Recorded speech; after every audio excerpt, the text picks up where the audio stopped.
Olá, pessoal. Vamos dar continuidade ao curso de Arquitetura de Software. E nesse módulo, nós vamos falar um pouco, uma breve introdução ao que vem a ser padrões de design e padrões de arquitetura e suas diferenças.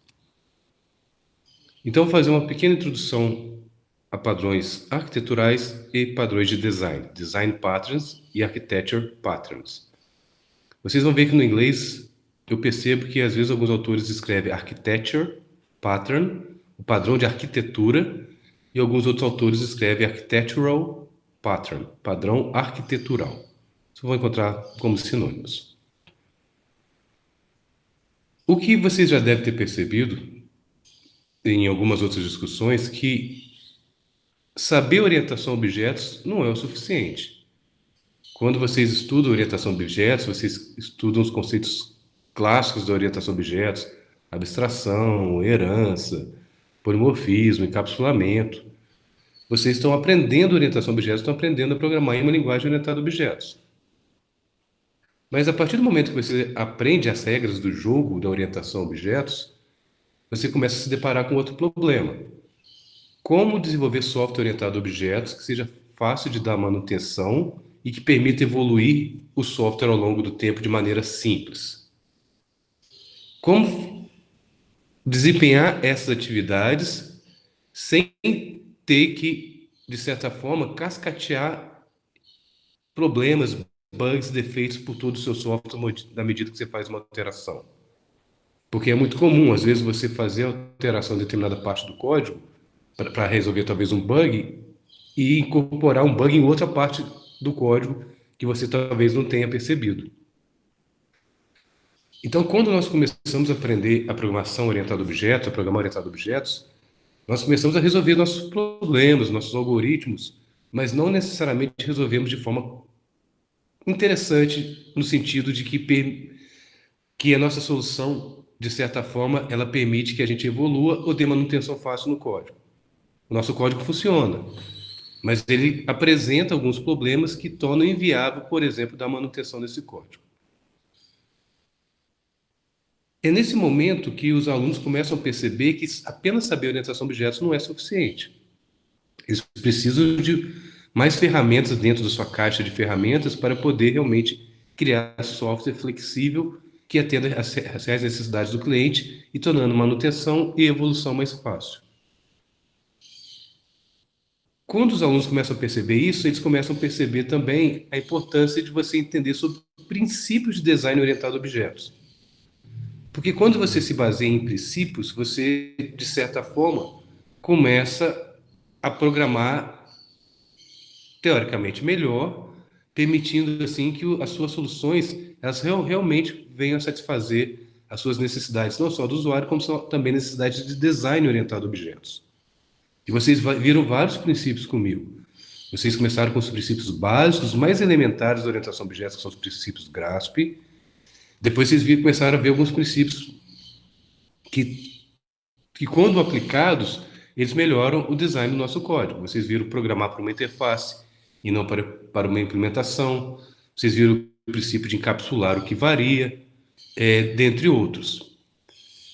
Então, se você for pegar esse conjunto de atividades, de habilidades que um desenvolvedor orientado a objetos possui, você percebe então que apenas saber uma linguagem orientada a objetos não é o suficiente. Você precisa entender de princípios de design.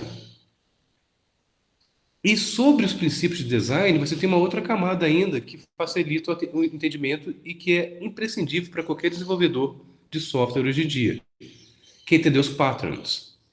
Então, basicamente, é como se fosse um bolo, né? A base é os conceitos de orientação a objetos. A fatia de cima, você tem os princípios de orientação a objetos, que vão permitir vocês desenvolver o software mais flexível, com uma manutenção mais fácil, que permite evoluir. E sobre os princípios ainda, entre os patterns. Então, os padrões são criados a partir de princípios de design, com soluções reutilizáveis de algum problema de design.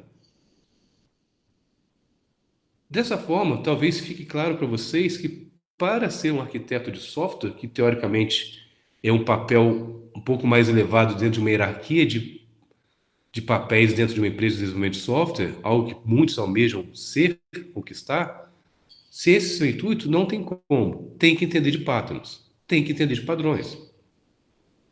Por quê? Porque é utilizando padrões que, de certa forma, vocês vão criar software com uma melhor qualidade interna, externa, software que vai tornar a manutenção mais simples e que vai permitir a inclusão de novos requisitos também de forma mais simples.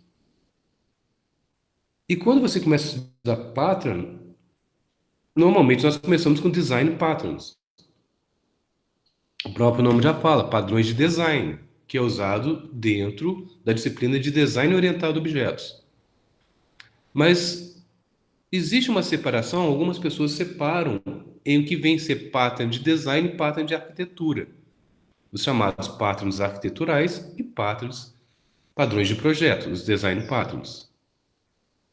Então, eu vou dar uma pincelada aqui, nós já estudamos bastante sobre principalmente design patterns, eu vou dar uma passada, só relembrando alguns conceitos de design patterns e mostrar para vocês a diferença entre design patterns e architecture patterns.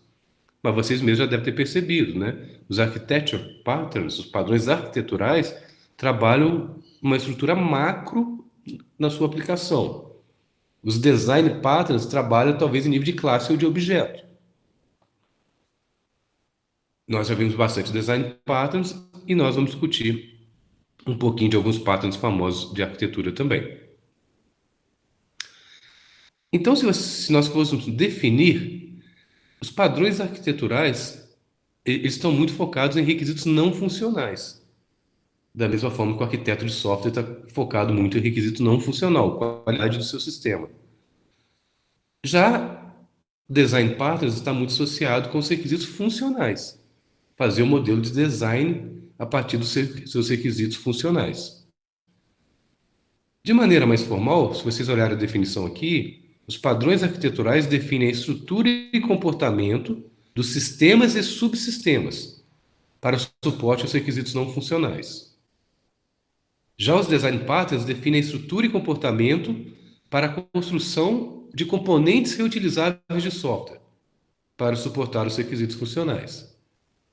Então, observe claramente que na própria definição deixa, de certa forma, essa distinção que a arquitetura está preocupado com os grandes conceitos, as questões macro do nosso software, enquanto os design patterns estão preocupados com a colaboração entre objetos no nível micro.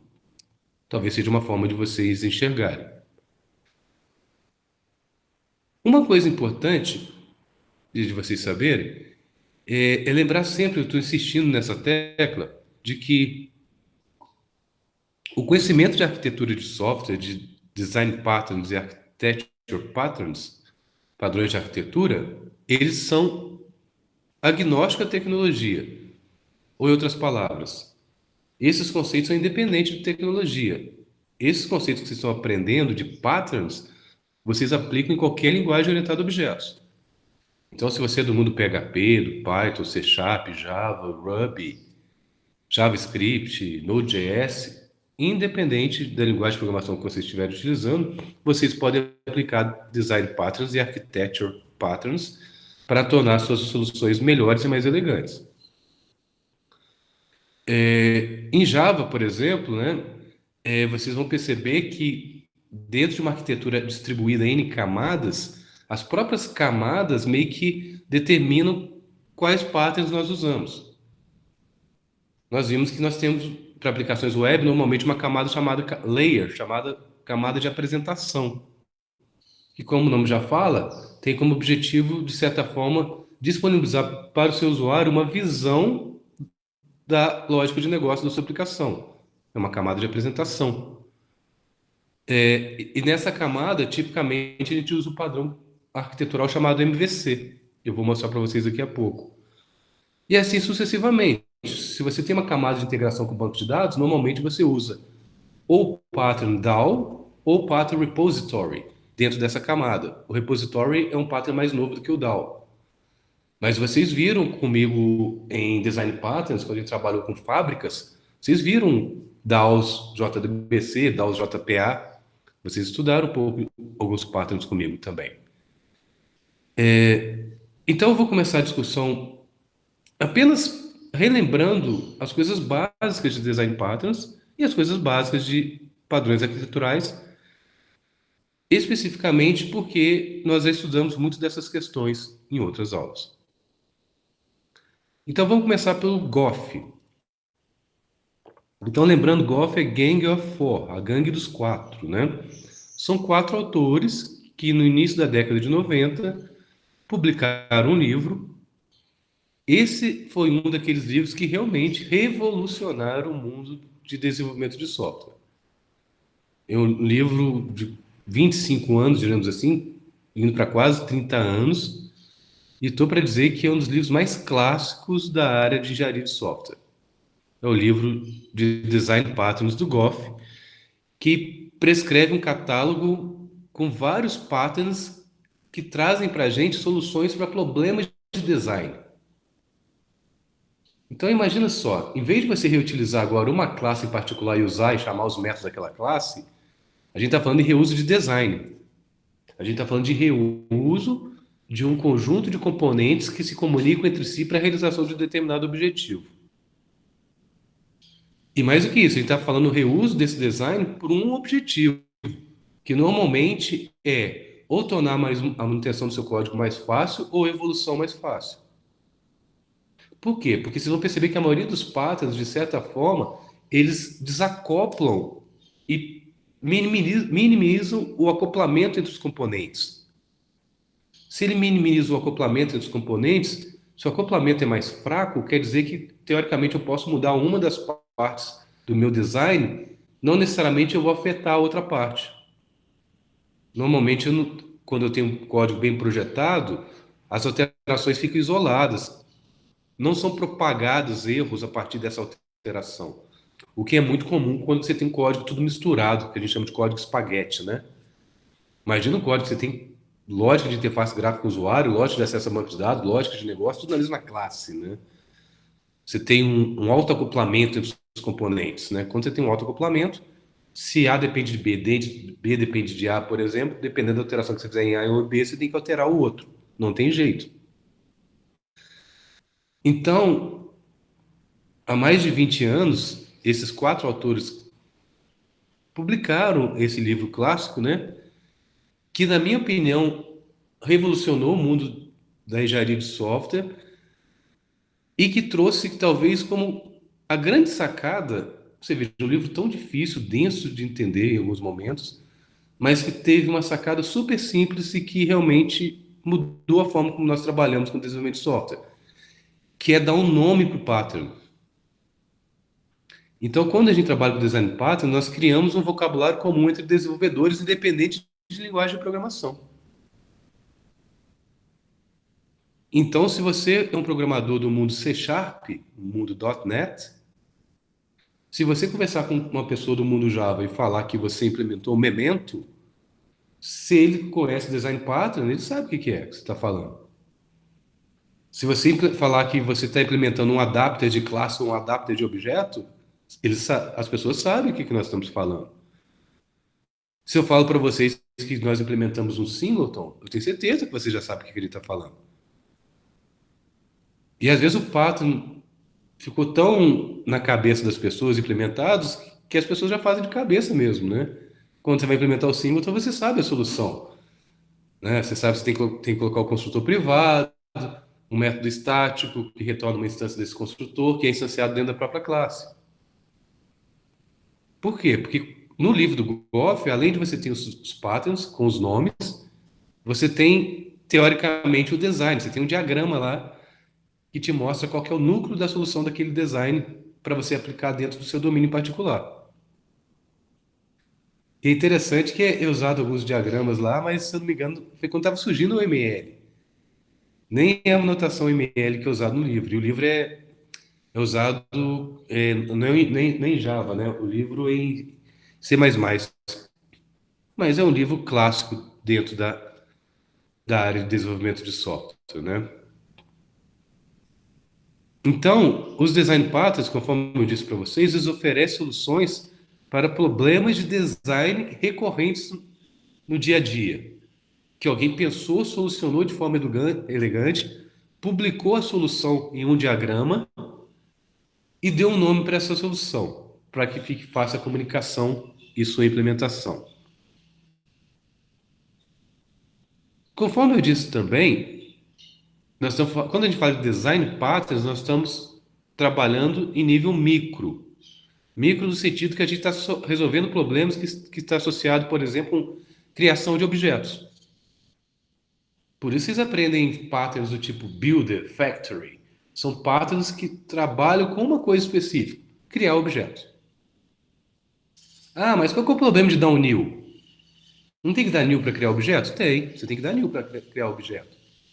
Mas você não pode, teoricamente, usar uma instrução new em qualquer parte do seu código. Porque quando você dá um new, você acopla com o objeto. Então, se você está dando new, criando objetos em várias partes não relacionadas no seu código, se esse objeto que você está criando de alguma forma mudar, você vai ter que mudar várias partes do seu código. Então, vocês vão perceber justamente que alguns patterns de construção de objetos justamente centralizam e isolam em alguma parte a criação de objetos. Por exemplo, os patterns de fábrica. Então, toda vez que você precisa de um objeto, o que você vai? Você vai na fábrica e pede um objeto. A fábrica dá um new, vamos pensar assim. Então, as chamadas new para criação de objetos não estão espalhadas mais no código, estão centralizadas numa fábrica. Se algum momento você precisar mudar o processo de instanciação de objetos e configuração, você muda na fábrica. Essa que é a ideia. Estamos focados, então, com o Design Patterns em problemas menores. Estou falando de problemas menores no sentido quando eu comparo com padrões de arquitetura. Quando eu estou falando de padrões, soluções de design nível macro, é o que a gente chama de padrões de arquitetura, que também é muito conhecido na literatura como Enterprise Patterns, padrões empresariais, ou, como eu traduzo mais, padrões corporativos.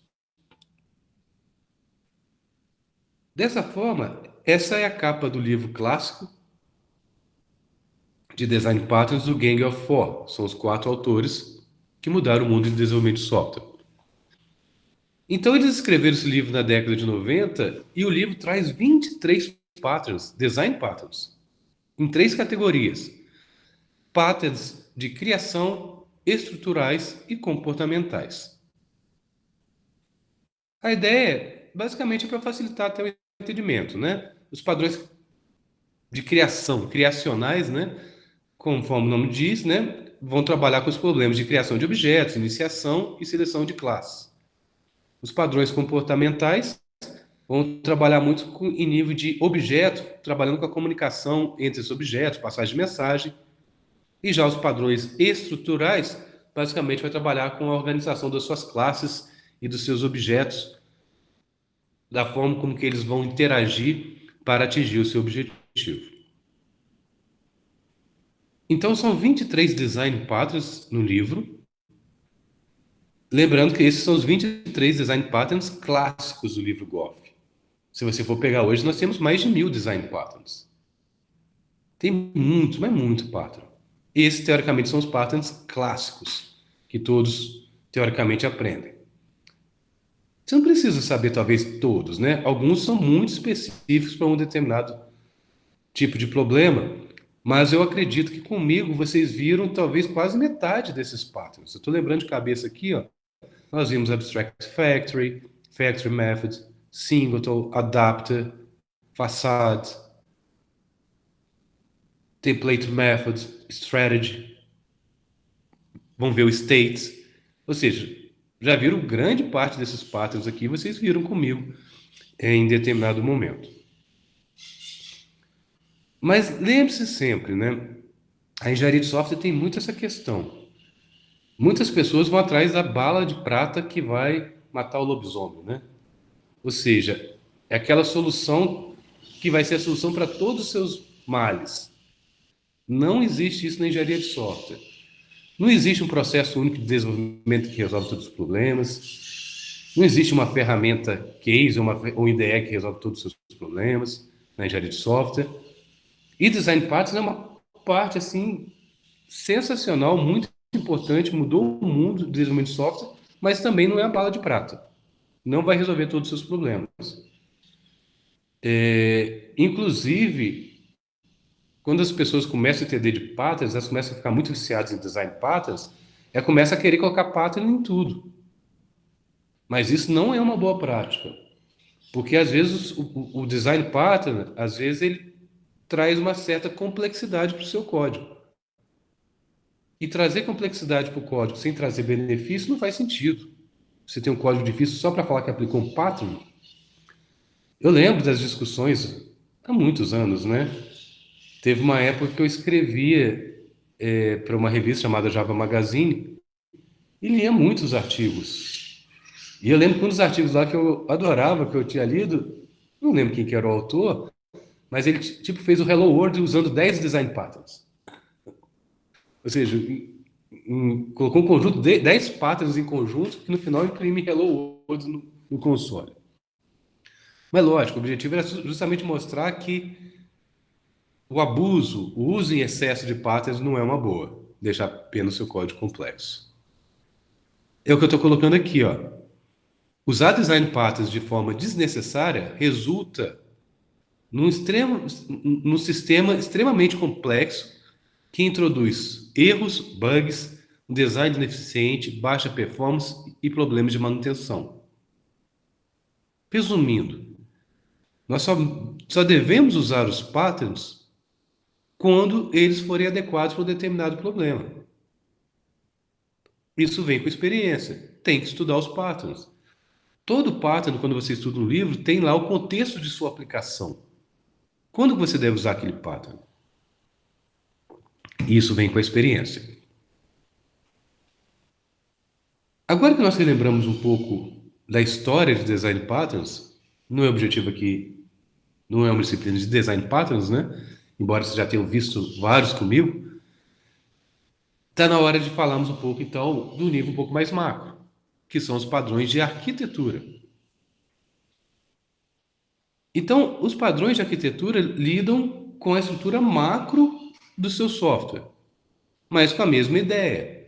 Você, de certa forma, reutilizar algum design em nível macro para facilitar a vida do desenvolvedor, seja aumentando a coesão dos componentes, diminuindo o acoplamento dos componentes, tornando a evolução do software mais fácil ou tornando a manutenção mais fácil.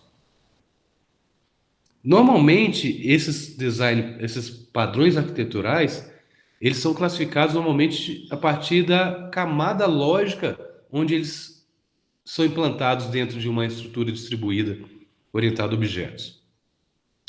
Lembrando que nós fizemos uma revisão de vários tipos de arquitetura, discutimos a diferença entre tiers, que são as camadas físicas, e layers. Nós vimos que layers é uma forma de organizar logicamente os nossos componentes da nossa solução, e nós vimos também que normalmente as aplicações possuem algumas camadas.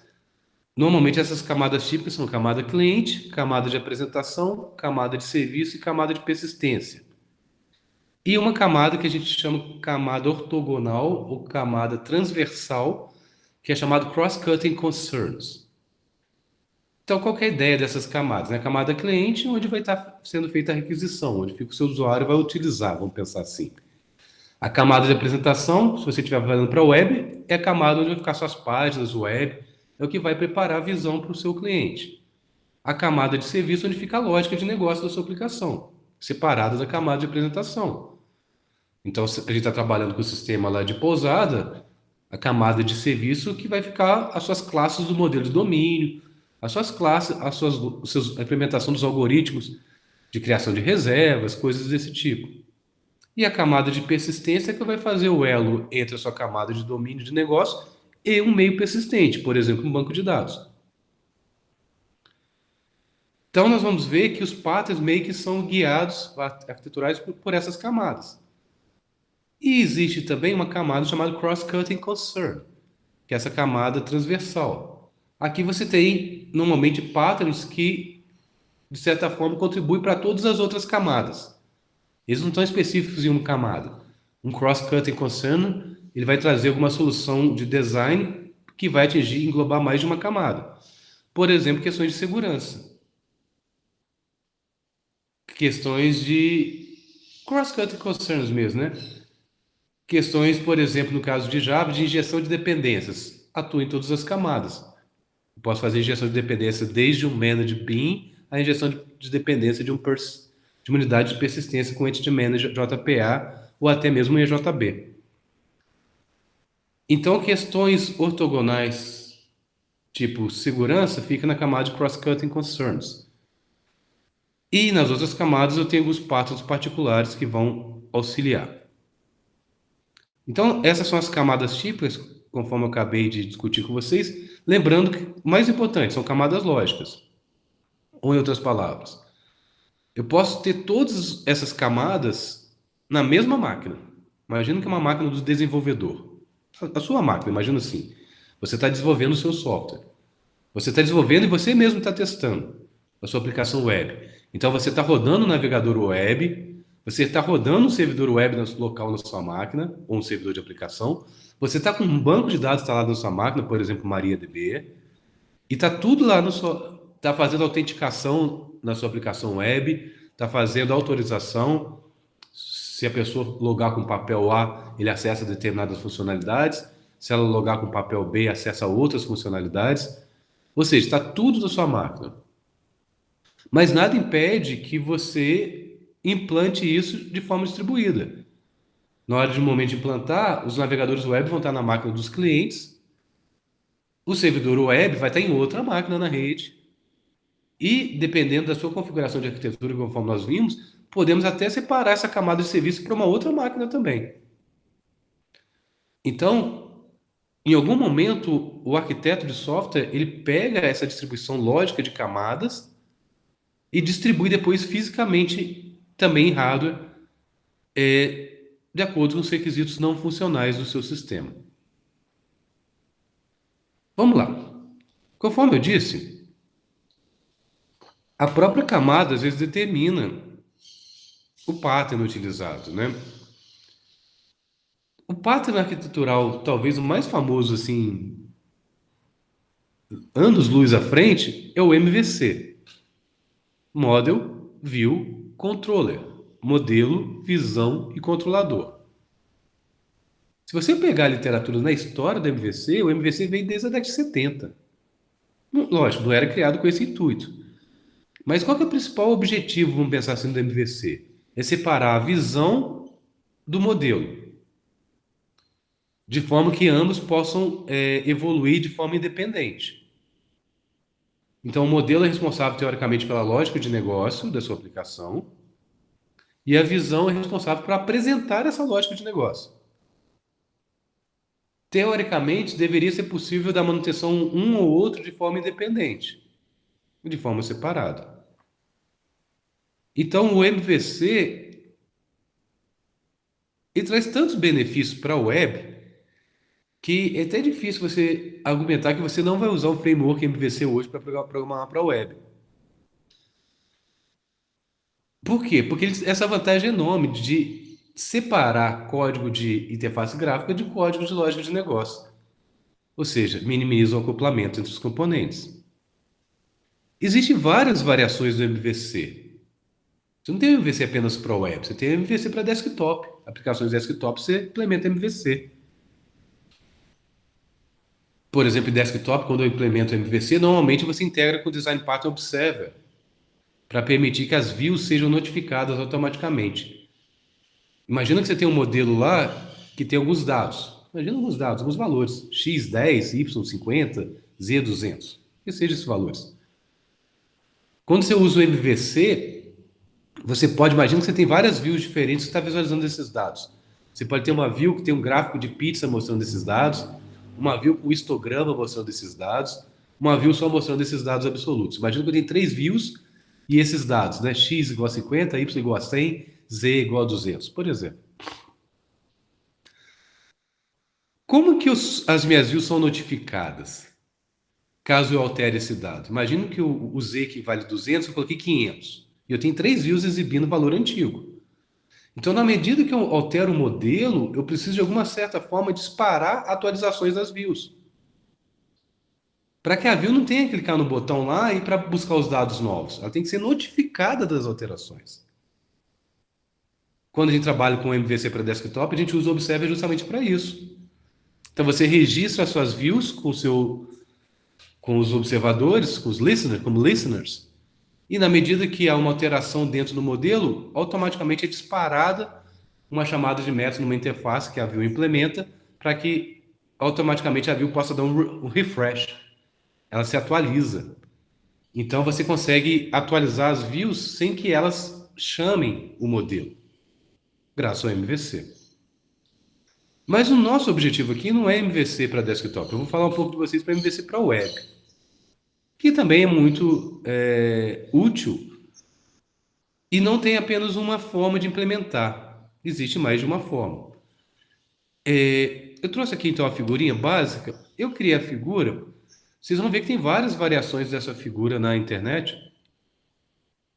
É a forma que eu acho mais didática.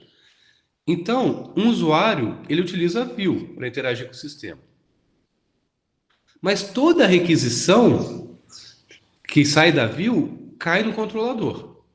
O controlador é o ponto central que recebe as suas requisições web.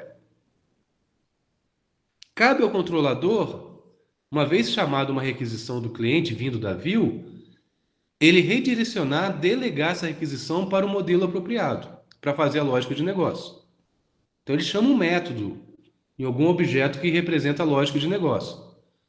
Esse objeto que representa a lógica de negócio, ele pode resolver por si só ou pode delegar para outros objetos do domínio para fazer a lógica de negócio. Quando a lógica de negócio for computada, o retorno volta para o controlador. O controlador de posse do retorno ele tem que tomar uma decisão. Com base nessa resposta, qual que é a minha view de saída? Tomou a decisão, redireciona a resposta para uma view de saída. O usuário visualiza aquela view. E, dependendo, interage com essa view novamente, o que faz com que o ciclo se repita. Então, toda vez que eu faço uma requisição no navegador web, clico no link, dou um submit no botão do formulário, clico numa imagem. Toda vez que eu faço uma requisição na web, aquela requisição chega num controlador. E o controlador que, teoricamente, sincroniza a view com os modelos. Essa que é a ideia. Onde está localizado o controlador?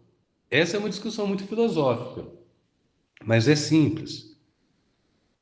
Em aplicações básicas, pequenas, o controlador está na camada de apresentação. O MVC está na camada de apresentação. A view são as suas telas. Imagina que é um. Pode ser um PHP, né? Misturado com HTML, vamos dizer assim, né? No mundo Java, pode ser um facelet, pode ser uma página do JSP. Tem diversas tecnologias para a criação de views. Então, é na camada de apresentação que nós, teoricamente, temos as views, os controladores e os models. O model, vamos pensar em Java. Vocês já viram Java EE comigo? Nós tínhamos lá os facelets, o manage bean e tem o faces controller, o faces servlet, que é o servlet que você configura naquele arquivo web.xml. Ou seja, quando você trabalha com MVC no mundo Java, você tem já um controlador que você configura disponível para você. Então, teoricamente, você trabalha mais com modelo e com views. Então, no mundo Java, uma possibilidade de você implementar o MVC é colocar na camada de apresentação. Mas, se a sua lógica for complexa, às vezes não compensa colocar tudo na camada de apresentação, porque você começa a perder a coesão, seus objetos começam a ficar muito grandes. Imagina que você tem uma regra de negócio muito complexa para ser calculado. Então, para esses casos, é possível também que o meu model estenda para a minha camada de serviço. É o que eu chamei aqui de opção 2. Ou, em outras palavras, quando eu uso o MVC em Java, se alguém perguntar para você, você está usando o framework MVC, beleza. Vocês já sabem que o que está sendo dito é que dentro da camada de apresentação de uma aplicação distribuída corporativa, você está usando um padrão de arquitetura que tem como objetivo desacoplar lógica de negócio de apresentação dessa lógica de negócio. E mais ainda, que se você estiver trabalhando com Java, você tem teoricamente duas formas, variações do MVC. Uma que vai envolver componentes na camada de serviço e uma que vai ser totalmente contida na camada de apresentação. Quando você envolve componentes na camada de serviço, é quando a gente usa muito os EJBs, Enterprise Java Beans. Vocês viram também comigo em algumas gravações, quando nós criamos uns beans de sessão, os EJBs, que encapsulam a lógica de negócio. Tá, então só, como eu já trouxe para o mundo Java, vamos só falar um pouco do MVC dentro, então, da plataforma Jakarta EE. Quando você começa a entender de camadas lógicas, repare que facilita o entendimento das tecnologias e dos patterns. A especificação Jakarta EE possui mais de 30 subespecificações, vamos pensar assim. Cada tecnologia particular dentro do Jakarta EE é uma especificação. Por exemplo, Jakarta Server Pages, Jakarta Server Faces, a API para você fazer RESTful, WebSockets, Servlet. Ou seja, tudo são tecnologias Jakarta EE e elas são utilizadas em camadas específicas. Por exemplo, integração com banco de dados via framework objeto relacional em Java é feito com a tecnologia JPA, que é uma tecnologia usada dentro da camada de persistência, de integração ou de acesso aos dados. Todos os mesmos nomes para a mesma camada, tá? Aqui eu chamei de camada de acesso aos dados. Desculpa, pessoal. Então, normalmente, numa arquitetura Jakarta EE, o MVC normalmente é usado na camada de apresentação. Eu posso implementar na mão MVC, usando, por exemplo, JSP, Servlet e classes Java Pojo, beans, né? Com métodos get and set, classes Java normal. Ou posso implementar. Então, em Java, você tem essa possibilidade. Eu posso implementar na mão o MVC, eu implemento um front controller, né, com um pattern action lá, que distribui esse processamento. Mas, se você usar Java Server Face, teoricamente o pattern já está implementado. Você já ganha esse front controller, que é o Faces Servlet que você configura no WebXML. Mas, conforme eu disse, uma outra forma de você enxergar o MVC numa arquitetura Jakarta é englobando também a camada de negócio. Então, aqui você tem uma solução que você desacopla da camada de apresentação, você pega a lógica de negócio, suas classes Java, vamos pensar assim, e joga para uma outra camada. Normalmente elas são encapsuladas como EJB. E tem inclusive os EJB de fachada, né, os facades. Também nós já vimos quando vocês. É só vocês lembrarem, quando nós vimos aquela aula que a gente gera uma aplicação CRUD completa com wizards do NetBeans, não sei se vocês lembram dessa aula, eles geram justamente esse modelo aqui, né? Algumas fachadas para sua camada de negócio. O NetBeans usa essa forma de camadas, fazendo com que o MVC cruze mais de uma camada lógica, né?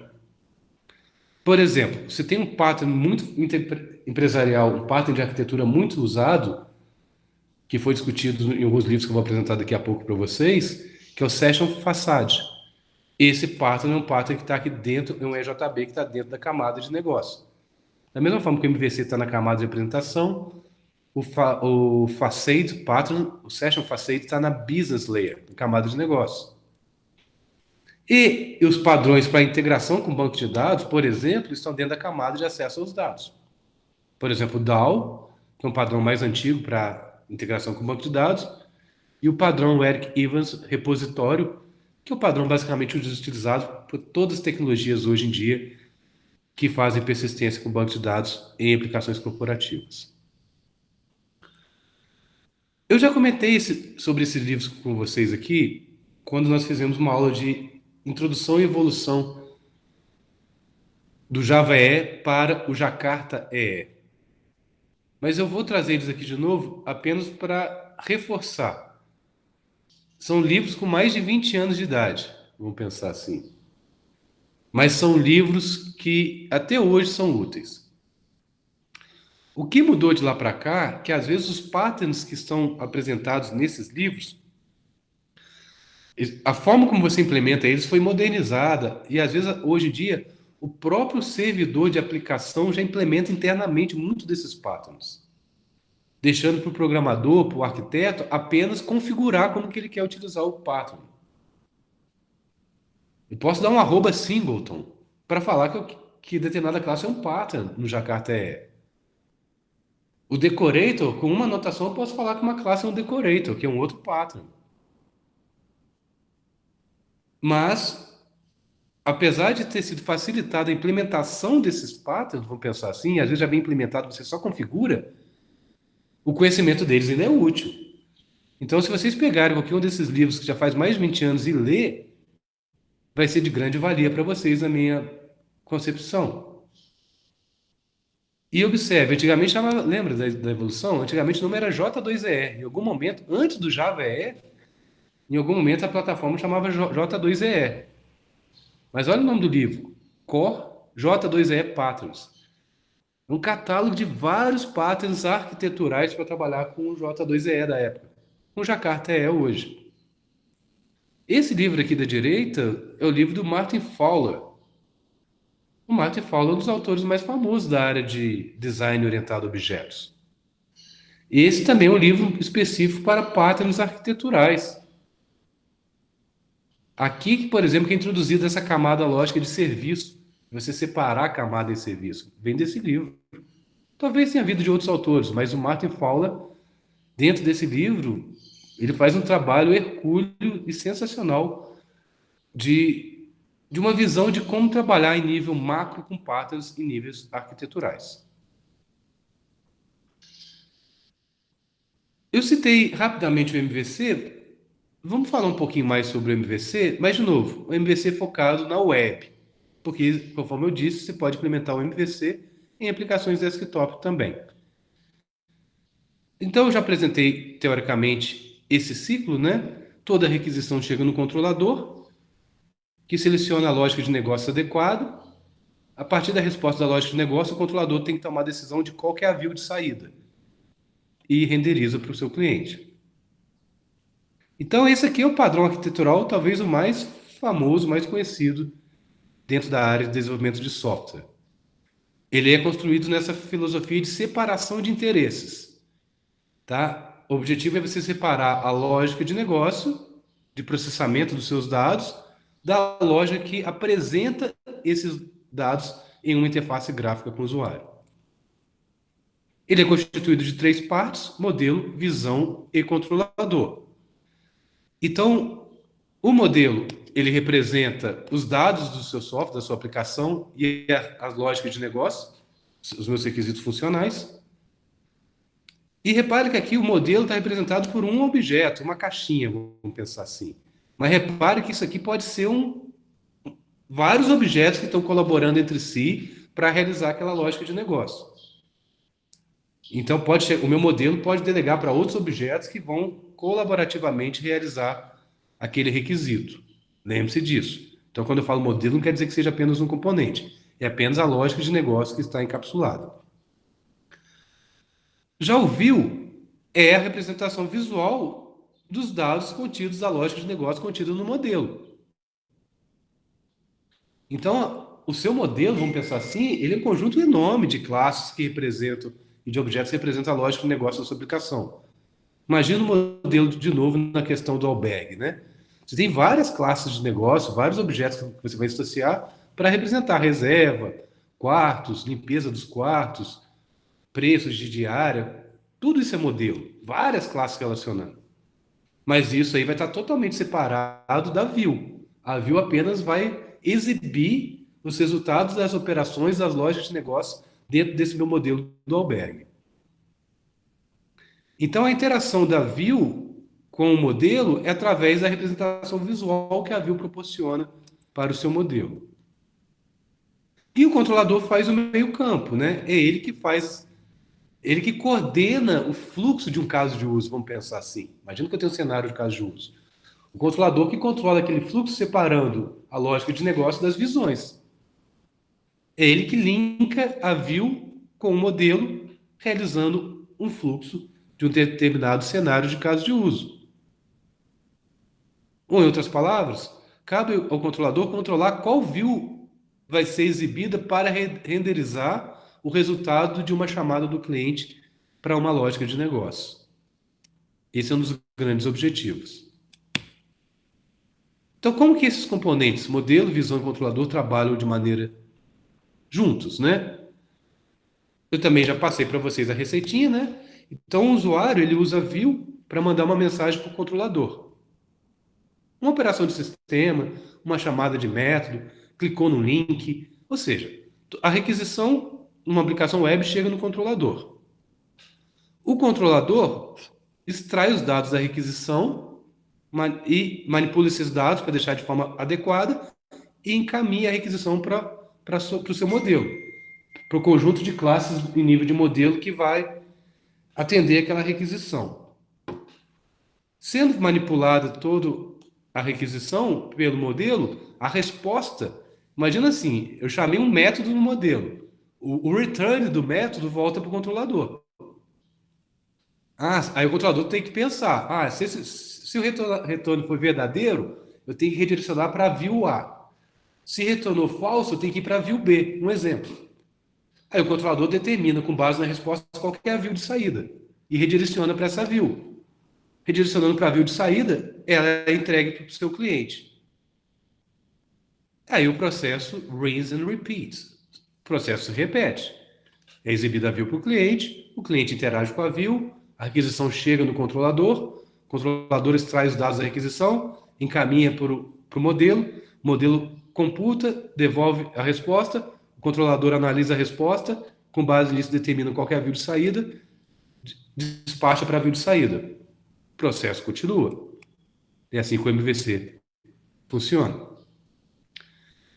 Eu gosto muito, se alguém quiser estudar mais detalhes do MVC, história, integração do MVC com outros patterns, o MVC é muito usado em conjunto com diversos outros patterns. Eu recomendo como leitura esse livro aqui, Java EE Design Patterns. É muito bom esse livro. Eu acho esse autor, o Alex Fidan, né? Eu não sei exatamente como pronuncia o nome dele. Eu acho ele excelente, é muito didático. Mais especificamente, o capítulo 14 desse livro, ele descreve só sobre MVC.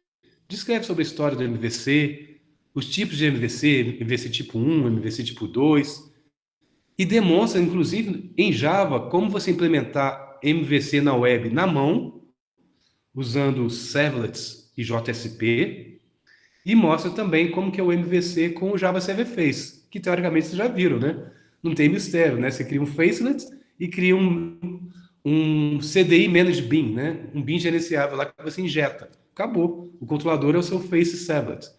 Já está resolvido o MVC. Mas o livro também pincela um pouco sobre MVC em Spring. O pessoal que é do .NET ou do Google Web Toolkit, que é uma forma de desenvolver aplicações web, às vezes usam uma variação do MVC que chama MVP. E nesse capítulo também discute um pouco da integração do MVC com outros patterns. Então, eu realmente recomendo, se alguém tiver tempo, deve ser um livro de umas 15 páginas só. Só tem que conferir na biblioteca da universidade, mas eu acredito que deva ter esse livro também na biblioteca. Eu tenho ele, deve ter na biblioteca. Ainda mais agora que nós temos assinatura virtual, biblioteca virtual, né? Então, teoricamente, quase todo o acervo da Unifal nós temos disponível para os alunos acessarem remotamente.